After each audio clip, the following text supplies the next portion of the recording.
सामने जी ये देखें जी अब्दुल्ला हाजी अब्दुल्ला खान ये ज़रूरी है जी खाना खा रहे हैं। कराने और यहाँ पे कैंप लगाया हुआ है समान पार्क में और यहाँ पे लोग खाना खा रहे हैं।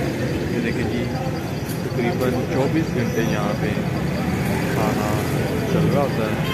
हाजी अब्दुल्ला खान नंबर जो के उम्मीदवार हैं पीटीआई के, ये यहाँ पे ज़मान पार्क पे इनका कैंप लगा हुआ है।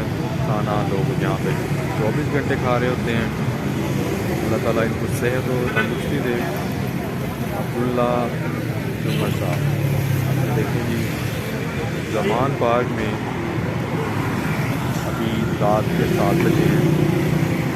लोग यहाँ पे कुछ इंटरनेशनल मीडिया भी आया हुआ है।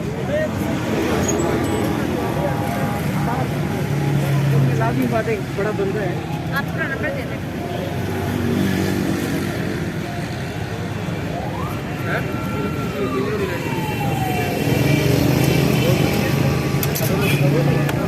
यहाँ पे लोग तकरीबन दिन रात खाना खाते हैं।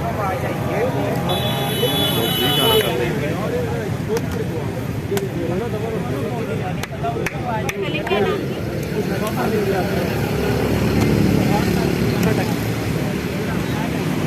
इंटरनेशनल मीडिया भी आया हुआ है, अंग्रेज़ियाँ भी आई हुई हैं, पता नहीं कौन सी हैं। मज़े का था लोग इंजॉय कर वाह। लेकिन आज रश कम है, रात के 7 बज गए। ओके अल्लाह हाफ़िज़।